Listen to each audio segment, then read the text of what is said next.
ॐ सहना भवतु सहनौ भुनक्तु सह वीर्यं करवावहै तेजस्विनावधीतमस्तु मा विद्विषावहै। ॐ शान्ति शान्ति शान्तिः। ॐ सदाशिवसमारम्भां शङ्कराचार्यमध्यमाम् अस्मदाचार्यपर्यन्तां वन्दे गुरुपरम्पराम्।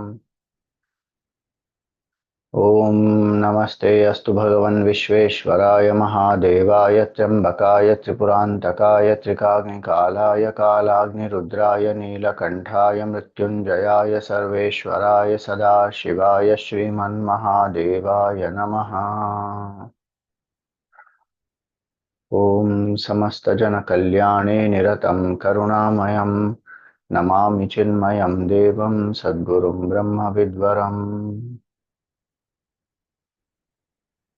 Hari Om, salutations to all. So in the Dvadasha Jyotirlinga Stotram in Shiva Purana, the second shloka. So first one, Saurashtre Somanatham cha Sri Shaile Mallikarjunam Ujjainyam Mahakalam Omkare Parameshwaram. Then Kedaram Himavat Prishte Dakinyam Bhimashankaram Varanasyam cha Vishvesham Trimbakam Gautami Tate.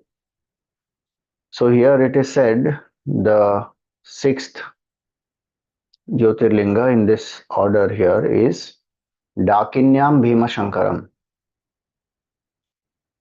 So Bhimashankar is the Jyotirling, and as per Shiva Purana, this Jyotirling Dakinyam refers to the place in Assam, Kamarupa area, that is Dakinyam. We will come to that.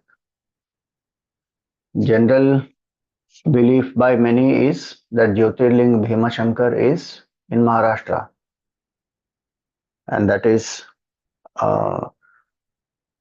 between Mumbai and Pune it comes, and one finds that towards the east of Mumbai and north of Pune, the beautiful Jyotirlingas, 2 to 3 hours drive from here, that Sahyadri mountains, the source of river Bhima, which also becomes later it is called as Chandrabhaga.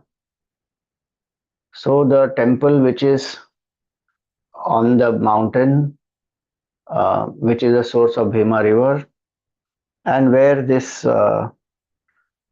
king, so it is said that Bhagwan Shiva killed this Tripurasura and he rested in this place near Bhima river. And that time there was a king called Bhimak who was doing a lot of tapasya there, and Bhagwan manifested to bless him, and then the king has requested Bhagwan to be there. So he is there in the form of Jyotirlinga. So this is one understanding, and this place also has its own significance because it is how it's not just some folklore. It is mentioned in the Shiva Leela Amrit, Guru Charitra, Stotra Ratnakar, etc. that this is the sacred temple, and its glories are mentioned in all these books. Then Samarth Ramdas ji, Sridhar Swami, Jnaneshwar Maharaj, they also have described the glory of this Bhimashankar Jyotirling in Maharashtra. And some of the Marathas have done a lot of seva, built some, the ponds. There are 2 ponds there. There is some well there. So Raghunath Peshwa got a well made, and Nana Fadnavis got 2 ponds made there.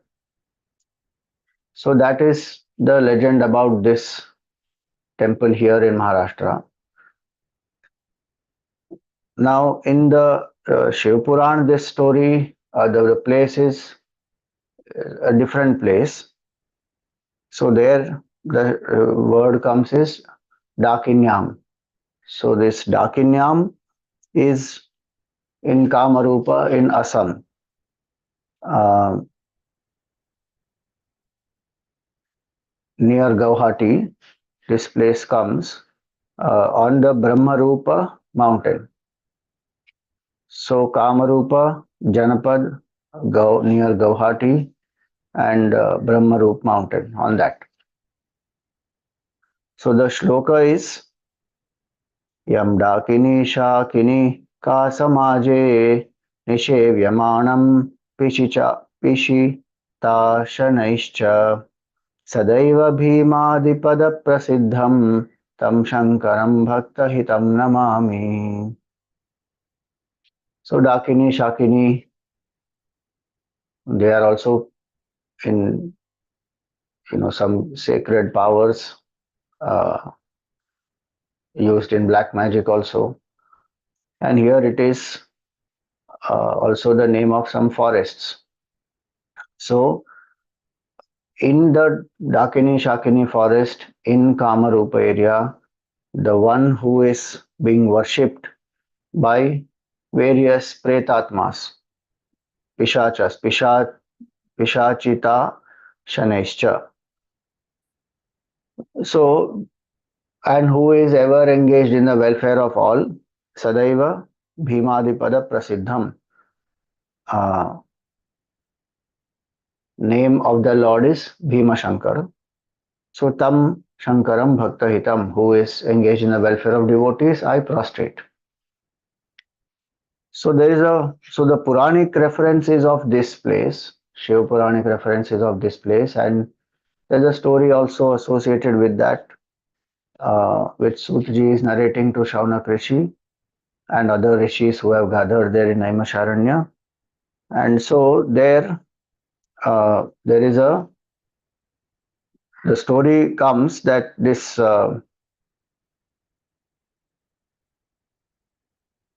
there was one very powerful demon called Bhima. Now this Bhima is not the brother of in the Pandavas, five Pandavas, but he is connected to those. This Bhima demon is connected to Bhim of Mahabharata also. How? Not Mahabharata, sorry. This is in Ramayana, so not connected to Bhim of Mahabharata. This Bhim is connected to Ramayana. So how is he connected? So this Bhim is born to Karkati and Kumbhakarna. So Kumbhakarna and Karkati in this mountain, Sahya, and that's one of the reasons why this Sahya mountain is so Sahyadri here, so that there is a similarity. So sometimes there could be some confusion about this. It doesn't matter, Bhagwan is being worshipped in as many places is good. Here it is said that this Karkati used to stay alone on that Sahya mountain along with her son. So one day the son asked the mother that you please tell me who is my father, where is he, and why are you staying alone on this forest, in this forest on this mountain? Please tell me the truth as it is. मातर में cup पिता कुत्र कथम वै काकिनी स्थिता कथम वा एकाकिनी स्थिता. That's what it means. ज्ञातुम इच्छामि तत्सर्वम यथार्थम त्वम वदाधुना. You tell me the truth as it is. I want to know who is my father, where is he, why are you alone here? So Karkati explained her background, and she says that your father is Kumbhakarna, and he was a very powerful brother of Mahabali Ravan, and this Ravan and Kumbhakarna were killed by Bhagwan Ram, and your maternal grandparents, your maternal grandfather's name was Karkata, and grandmother was Pushkasi. And my earlier husband was Virad. So this Virat was also killed by Bhagwan Ram, and when Virat was killed by Bhagwan Ram, Karkati came to stay with her parents, who are this Karkata and Pushkasi. So she was staying on that mountain, Sahya mountain, with her parents, and there was no other support she had. So she went and she was staying with the parents. Now, one day, these two, the parents, they are Rakshasas, so they have gone in the search for food, and they wanted to eat the son of Agastya Muni, is Sutikshna. So they wanted to eat, but Sutikshna is a great Mahatma, great Rishi. And so, with his tapobal, Sutikshna burns them.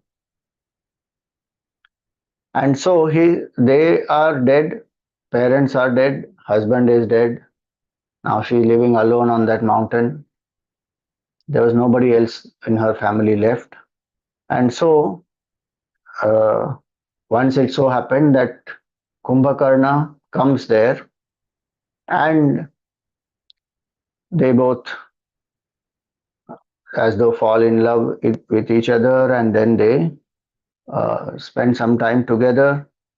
And then Kumbhakarna impregnates her, and he has gone. So he doesn't take her, and he is not married her, etc. And now she is left alone completely.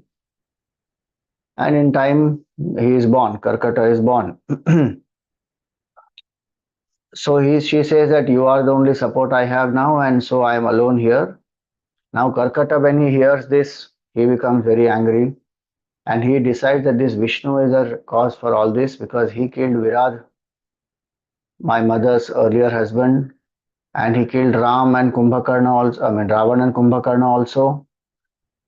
And this Sutikshna also is connected to Bhagwan Ram, and he has killed my maternal grandparents.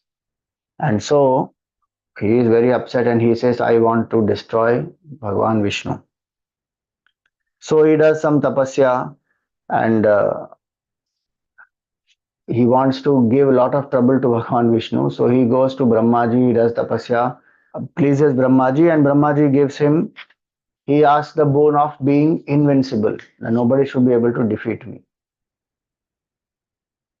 In any war, nobody should be able to defeat me. So he says that in all the three worlds, make me invincible. And so Brahmaji blesses him. Now he got the power, he becomes very uh, arrogant, attacks the Devatas, drives them out, starts ruling in the Devaloka, and he fights a battle with Devatas. In that, he not only defeats them, he defeats Bhagavan Vishnu also. And now, after he has won over the Devalok, he comes on to the earth also, and he starts troubling people there. So it is said he comes to this area called Kamarupa. So there may be a mountain called Sahya as a part of this Brahmapuri range. So it is said that he comes to Kamarupa first, and this Kamarupa is, there is a king called Sudakshina, and that king is a great devotee of Bhagavan Shiva, and he attacks that king first. So when he attacks that king, uh, Brahmaji's boon is there, and that king can't win. Finally, the king has lost, and he starts ruling that kingdom. So when he starts ruling that kingdom, he starts being very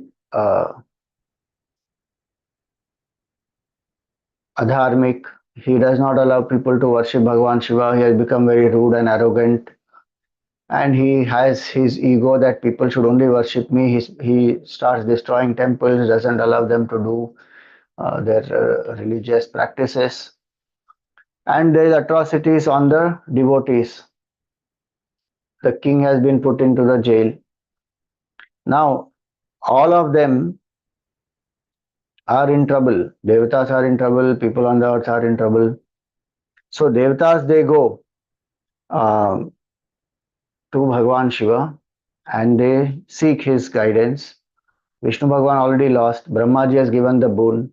Now who is left? Shivji is left. So Shivji, they ask him that, this is the boon he has got and this is what he is doing. So he says that on the earth, people are in trouble, dharma is getting destroyed, and devotees are being troubled. So Bhagwan says that you be assured, I don't like anyone troubling my devotees, and I will ensure that justice is done. And I will definitely kill this demon Bhima. And so he only suggests that my devotee is there, Sudakshina. He is in this jail, and this message has to be conveyed to him. And what is that message? That he must worship me in the jail. And so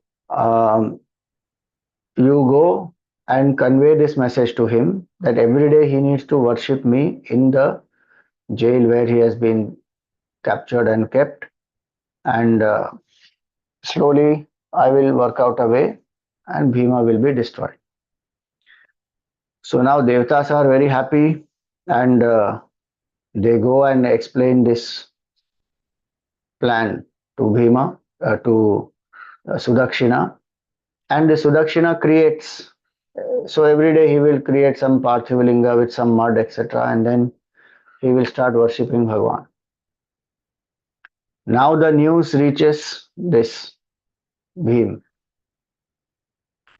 Now he is very angry. He is telling everybody not to worship Bhagwan outside in the kingdom, and he is capturing those who are worshipping. He is killing them. He is doing all kinds of atrocities. And in the jail, this king himself is worshipping. So, and every day he is worshipping with the mantra Om Namah Shivaya. He is doing the japa. He has created the Parthivalinga and he is chanting Bhagwan's name. And again, Parthivalinga, again the Vilaya Parthivalinga happens. Every day he creates new one and dissolves it. And he is chanting in his mind. So the news reaches. And Manasik Japa is supposed to be most powerful. So one is the loud Japa, Ucha Japa, then Upamshu, and then Manasik. 3 types. Loud when we chant, people around us can also listen. That will purify our speech also. It will make people aware. Their ears, the mantra will fall on when we chant loudly. So they also get some punya. They also may be inspired to worship Bhagwan. So loud japa has its own impact and power. 100 times more powerful than loud japa is Upamshu. Upamshu is where we chant very softly. So if we say Om Namah Shivaya, Om Namah Shivaya, that is loud japa. If we say Om Namah Shivaya, Om Namah Shivaya, Om Namah Shivaya, this is Upamshu. Only I can hear. I'm not spreading it around. That is 100 times more powerful than loud japa. And 100 times powerful than Upamshu japa is Manasik japa. Only done in the mind. No sound, no lip movement, nothing. Every day we have been doing that. First we start loud, then we come to Upamshu, then we do the Manasik japa. Some people ask, should we do loud japa? Because if Manasik japa is that much powerful, then directly I will do Manasik japa only. There's nothing wrong. One can always do Manasik japa. But the way to purify the speech is Bhagwan's name. That's the only method available. Chant Bhagwan's name, his glories, his stutis, leelas, all that. So in few minutes one can begin with loud chanting, then do it, make it soft, and then go to Manasik. So this king was following that. He is doing Om Namah Shivaya ka japa. Now this Bhima is very angry and he comes there, with his sword and he wants to kill the king. So uh, when he comes, he literally attacks and he wants to destroy that Shivlinga that has been made. The moment he lifts his sword, Bhagwan has manifested there and in his Rudra Rupa with his bow and Trishul and all that. So this Bhim tries to attack Bhagwan with his sword because he has the ego that I am invincible, nobody can defeat me. But the boon was nobody can defeat him. It was not said nobody can kill him. And Bhagwan Shiva is the destroyer. So before he can attack, his sword is gone. Bhagwan uses his pinaki, his bow, and he completely disarms him. His sword is destroyed. And he tries to take a Trishul attack. Bhagwan destroys his Trishul also. And finally, this uh, Bhima is killed by the Lord. Now, when he tried to attack the king, when he was absorbed in remembering Bhagwan, and so Bhagwan manifested. And Bhagwan blessed the king. Of course, he got released from there. Bhima got destroyed, and there is beautiful uh, shloka here. Because Naradji comes there, Devatas, they all come when Bhima has been killed. So they all come and they pray to Bhagwan Shiva. Shamyatam Shamyatam Natha Tvaya Vibhramakaraka Trine Kascha Kutharo Vai Hanyatam Shighrameva Hi Iti Samprarchita Shambhu Sarvan Rakshoganan Prabhu Hunkarenaiva Chastrena Bhasmasat Kritavan Stada. So a little detail more given here. So before Bhagwan kills him, so he is attacking the Lord with the sword and then with the Trishul, etc. And Bhagwan destroys all that. But so Naradji and Devatas, etc., they come and they say that Bhagwan, why are you fighting with him? It is useless for destroying a blade of grass. A whole sword is not required. And so Bhagwan, when he heard that, he said, yes, why should I fight with him? So with just the Humkara, Bhagwan destroys him and his whole army. And that's how he is killed. He disarms him with his pinaki, his bow, the sword and the trishul, etc. But then the actual death happens by the mantra Humkar. So Hum is a Bija mantra. Humkar is the expression where we say, like Om is the mantra and we say Omkar, like that Hum is the Bija mantra and Humkar. So with the Humkar he destroys. And so Bhim is literally burnt to ashes. All the devatas are rejoicing. His army has been burnt. And this whole place, uh, they say that this place is considered very inferior and because it's deep somewhere inside in the forest and people are not only scared. So the king is is ruling there, no doubt. But the place where he was put in the jail, that is somewhere up in the mountains, very dangerous. Not many people come. And that whole area, actually, Kamarup area, has a lot of people who are into some form of black magic, etc. And so they tell Bhagwan that this whole area somehow has been considered not very sacred, etc. Please, you be here and bless the devotees.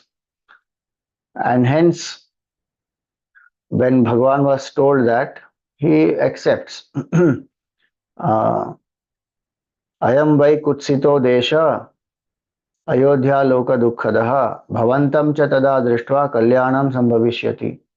When people have your darshan, then their benefit, they will be blessed, they will be benefited.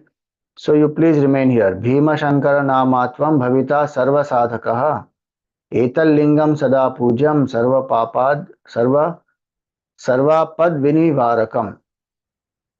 So in the name of Bhima Shankar, Bhim and Shankar, one who killed Bhima and brought auspiciousness, Bhima Shankar. So you please remain here and bless everybody. Let the welfare of everyone happen through this. So when Bhagwan was told this, Tatraiva Sthitavan Pritya Swatantro Bhakta Vatsalaha. Bhagwan, who is very loving to the devotees, who loves the devotees, but who is Swatantra, who is independent, who has no attachments, that Supreme Lord remained there.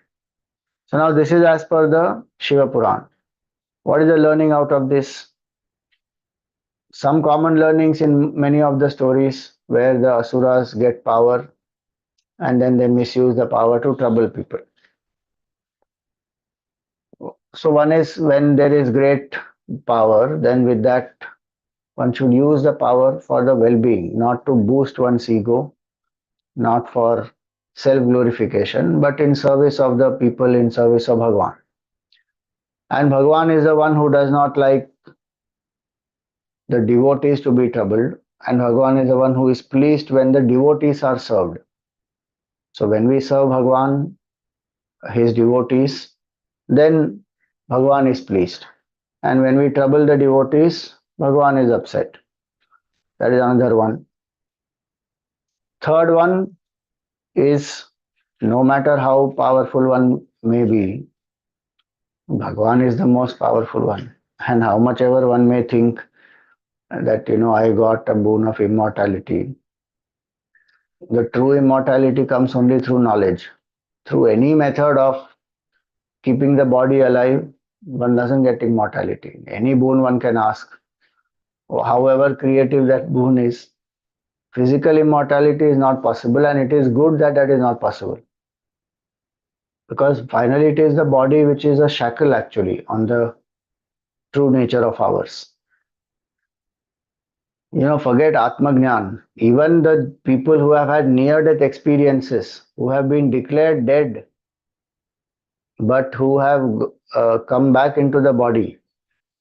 For some time they were declared dead, they went out of the body, and then whatever karmic reasons, they are back into the body.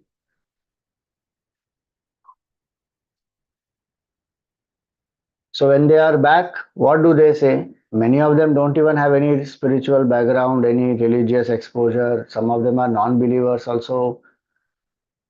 Commonly, all of them, they say that we felt so free and liberated when we were out of the body, and now we have come back here. It is a shackle.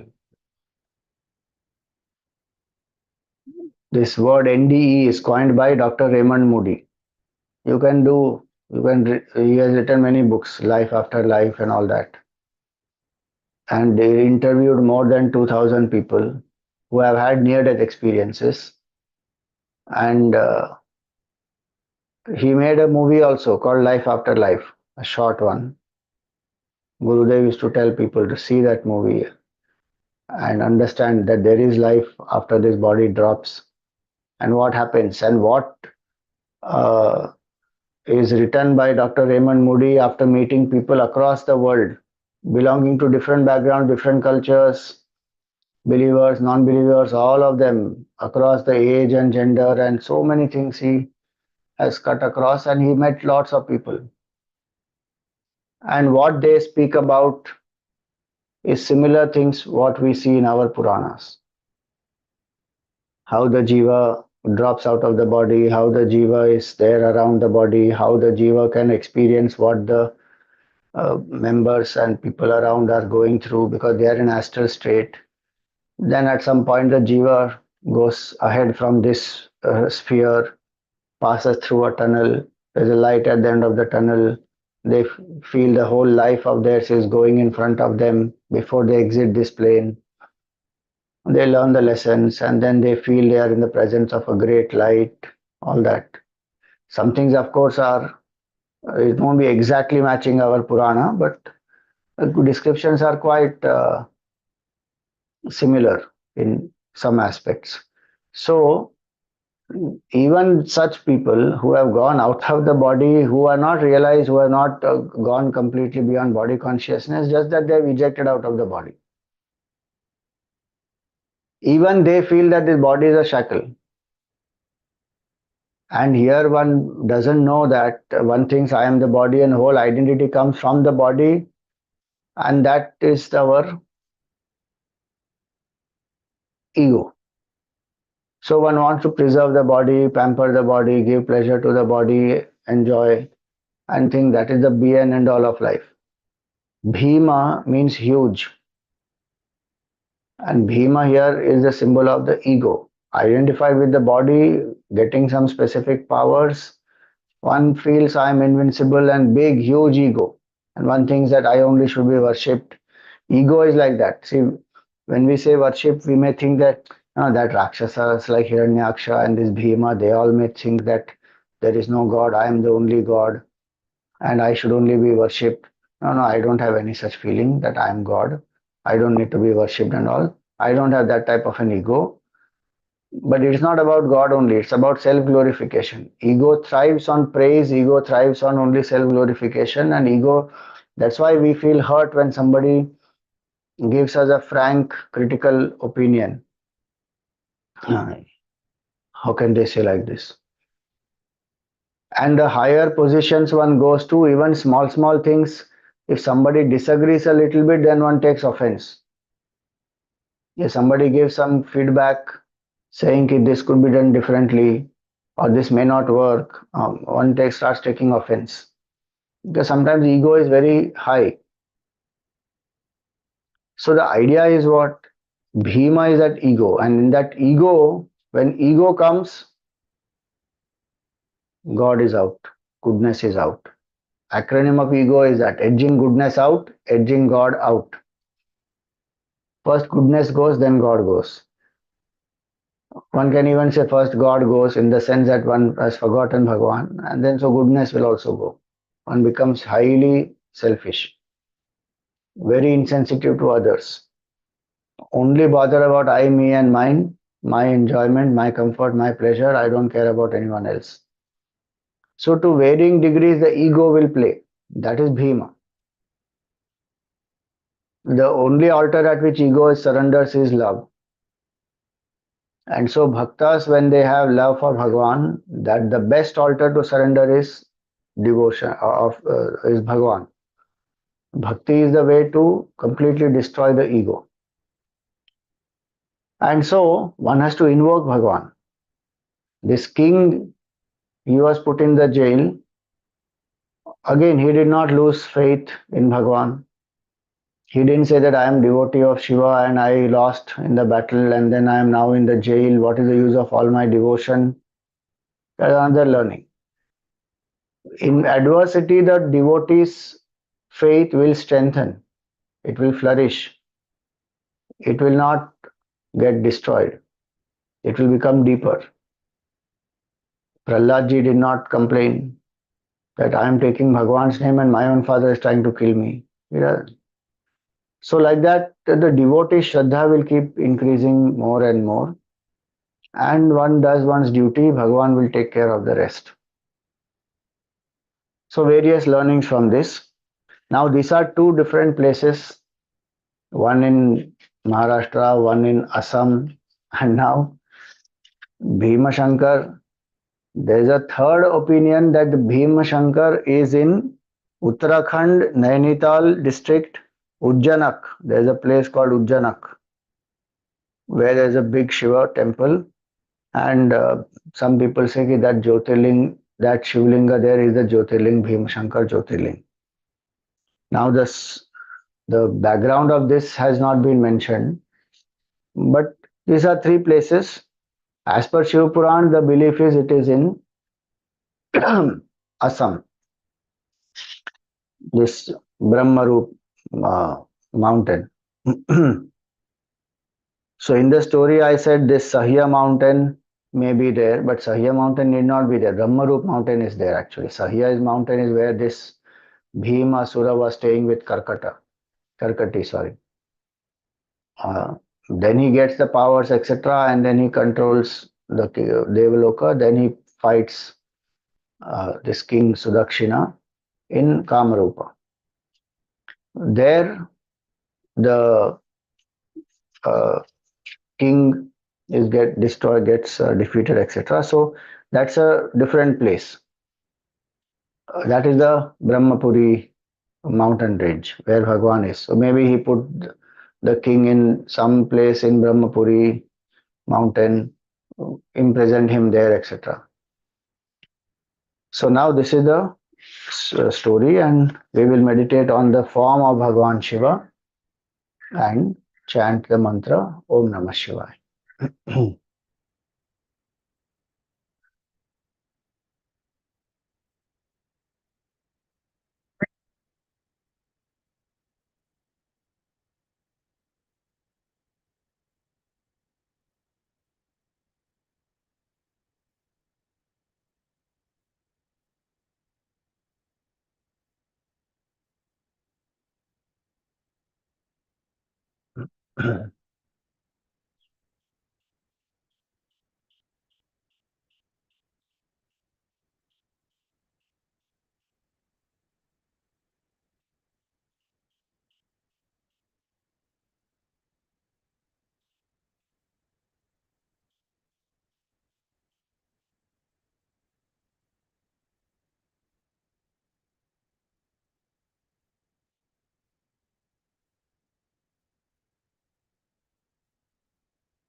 Sit erect, the head, the neck, and the spine in a straight line. Close your eyes gently. Relax the shoulders. Let your hands be in your lap, palms facing the sky.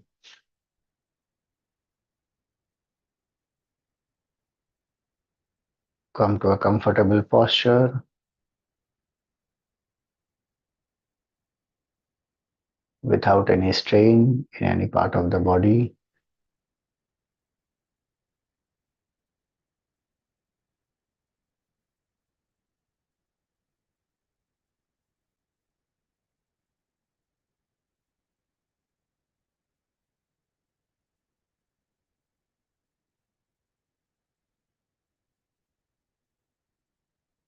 Invoke gratitude in your heart.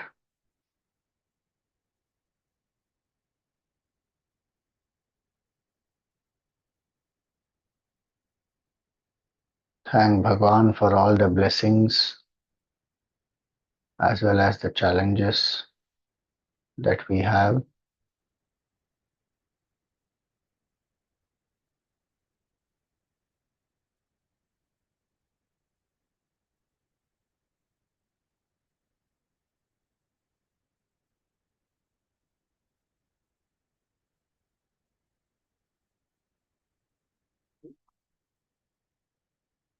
Identify one relationship which is dear to you.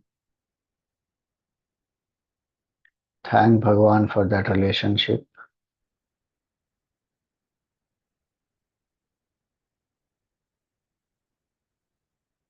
for all the love, knowledge, experiences that one has exchanged in the relationship.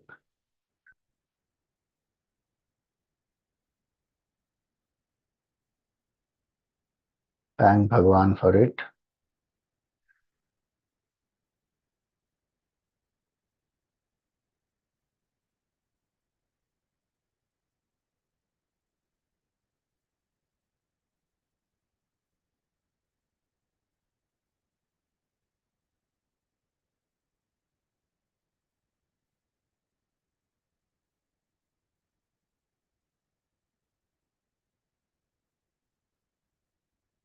In general, thank Bhagwan for your family,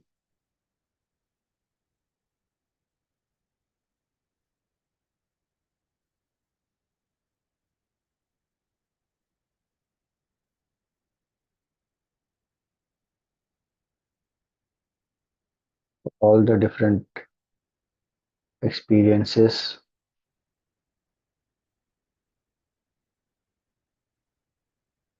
They may be mixed experiences, happiness, sadness, indifference, whatever type of experiences.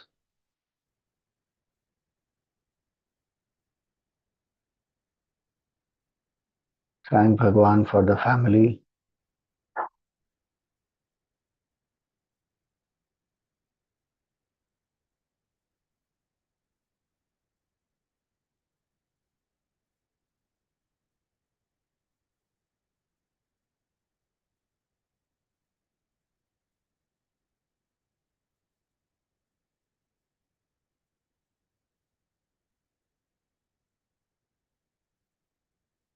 Pray for the well being of your family.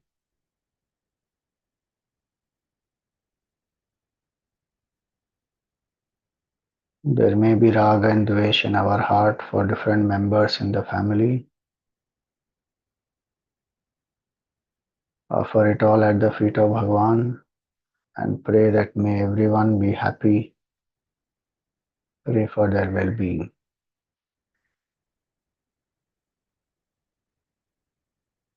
Each one has taught us something or the other.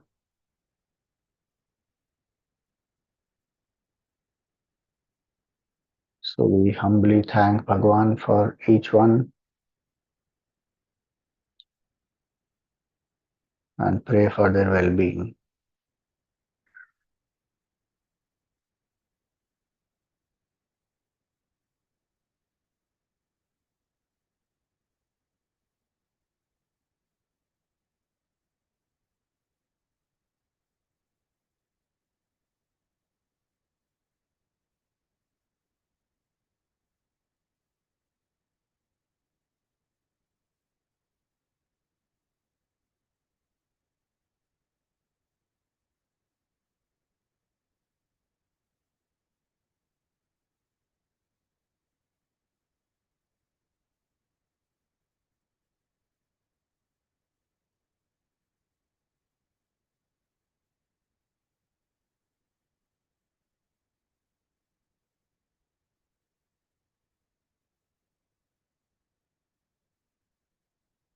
Suggest to the mind that for the next 30 minutes I am steady and still without any movements.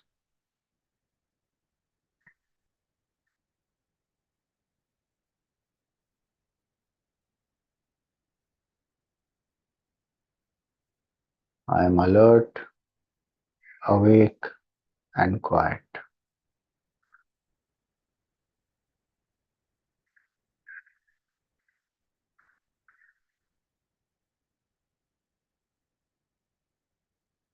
I am alert, awake, and quiet.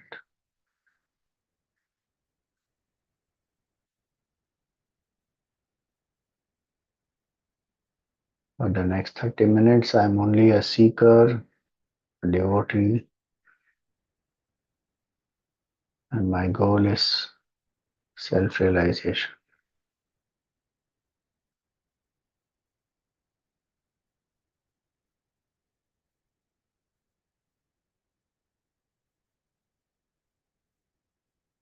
All the other roles can wait. I am only a seeker or a devotee for the next 30 minutes.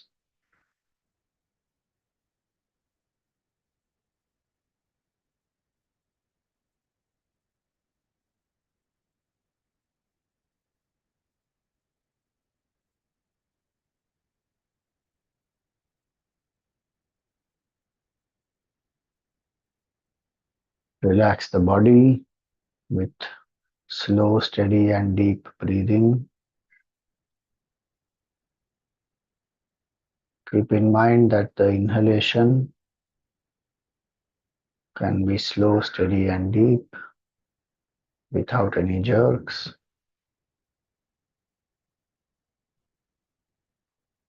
When you hear she, just take a deep breath. No need to chant it. Do it mentally. And when you exhale, let the exhalation be longer than the inhalation. When you hear a va, exhale slow, steady, and completely.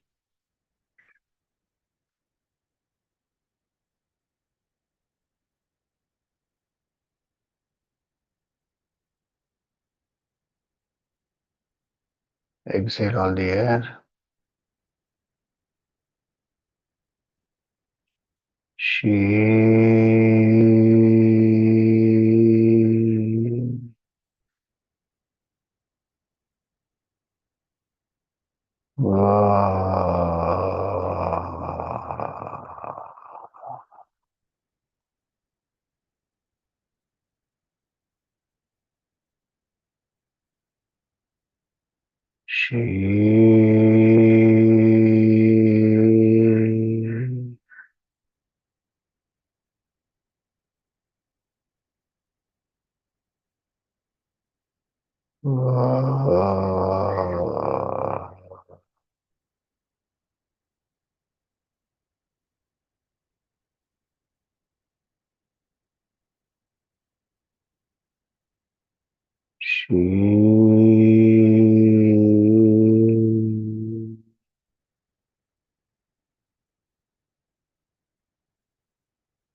Continue at your own pace.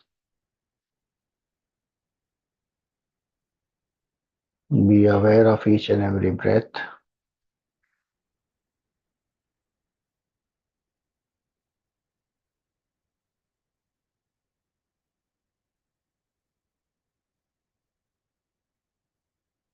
Be aware of what the breath does to the body.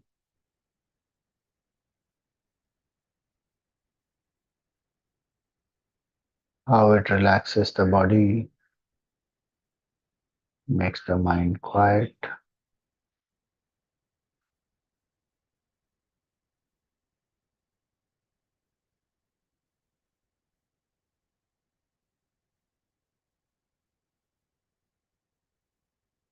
Body is a tool that we have.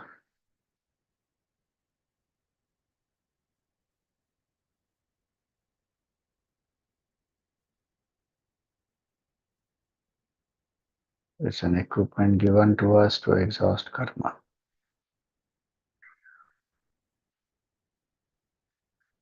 So be aware that I have a body. I am not the body.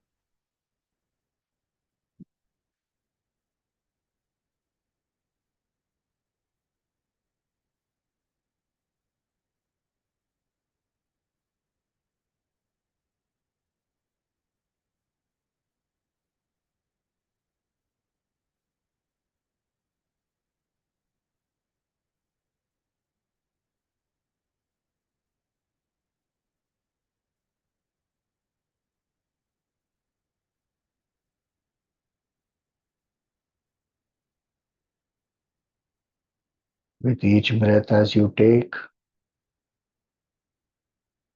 be aware that the breath is going in the body, coming out of the body.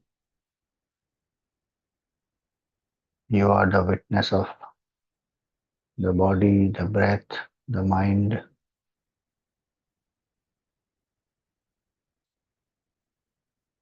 Tell yourself, I am Shiva, consciousness, awareness. I am not the body, I am not the breath, I am not the thoughts.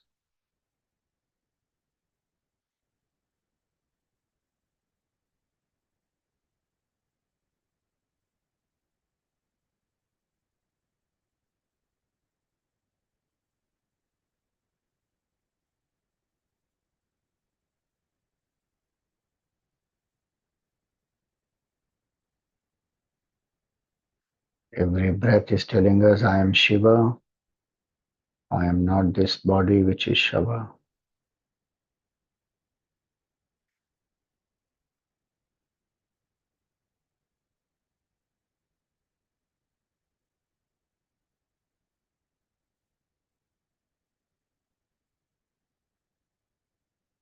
In the space between the two eyebrows or in your heart, visualize a circle of white light. Invoke the auspicious form of your Guru.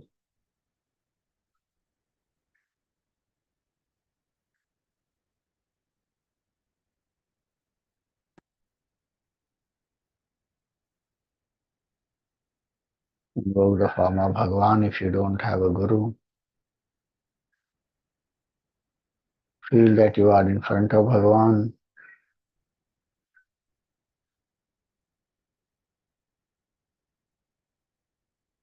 Who is your Guru? You are in front of your Guru, who is none other than Bhagwan, appearing in that particular form. With all gratitude and devotion, we chant Gurur Brahma Gurur Vishnu Gurur Devo Maheshwaraha Guru Sakshat Parabrahma Tasmai Shri Gurave Namaha.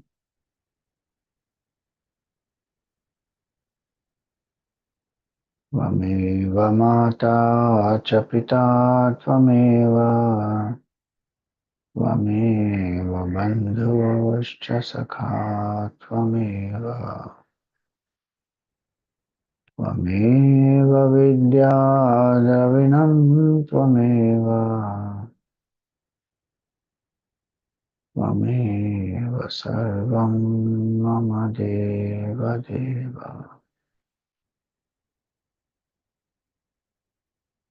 त्वमेव सर्वं गुरुदेव देव.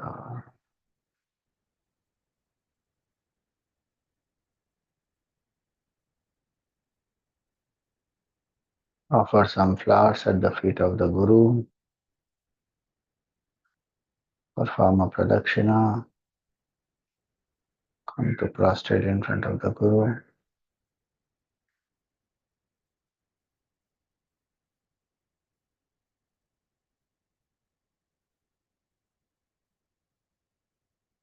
May the grace of the Guru lead us, guide us, protect us, and enlighten us.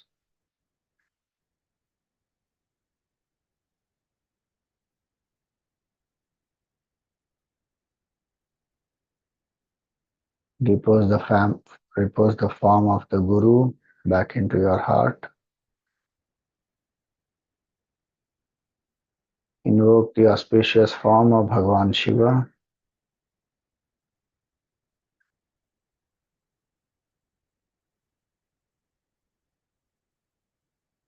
There is a blue background symbolizing infinity.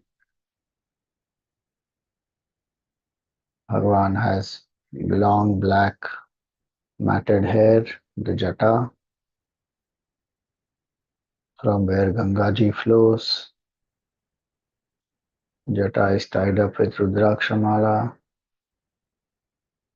There is a Bilva Patra. There is a small snake on the jata. There is a crescent moon on the right side on the jata. Bhagwan has a broad forehead and a long one. He has applied Tripundra, three marks of Vibhuti on the forehead.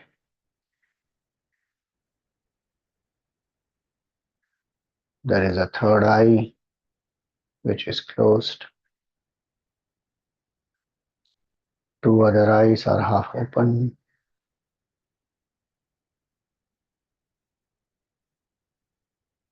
There's a gentle smile on Bhagwan's face. There are earrings in his earlobes.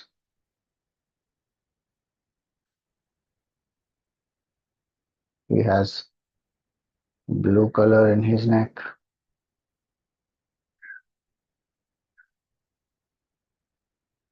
There is a black serpent around his neck.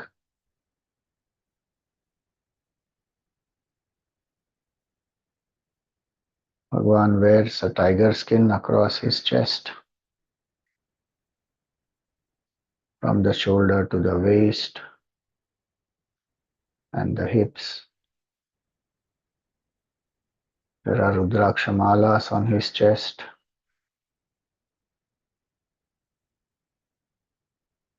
Five layers of Rudraksha malas.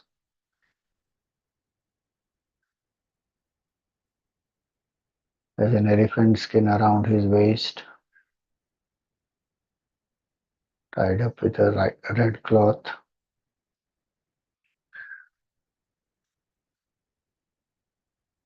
Bhagwan's left hand rests on his knee,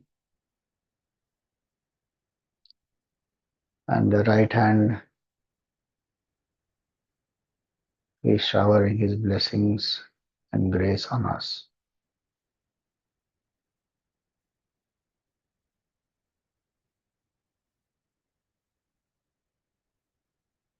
Bhagwan is seated in Sukhasan on a tiger skin with a trishul and a damru with a garland on it on his right side.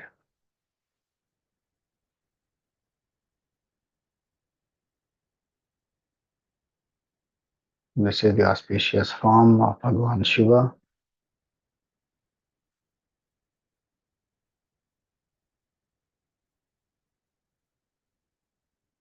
Yam dakini shakinika samaje Nishevyamanam Pishitashanaischa Sadaiva Bhimadipada Prasiddham Tam Shankaram Bhaktahitam Namami Tam Shankaram Bhaktahitam Namami.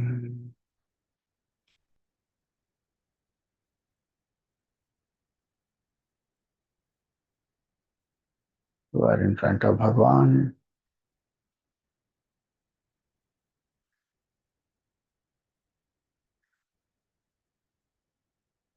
who resides in Bhimashankar in the Dakini Shakini forests, being worshipped by the pretas, Ishachas, etc.,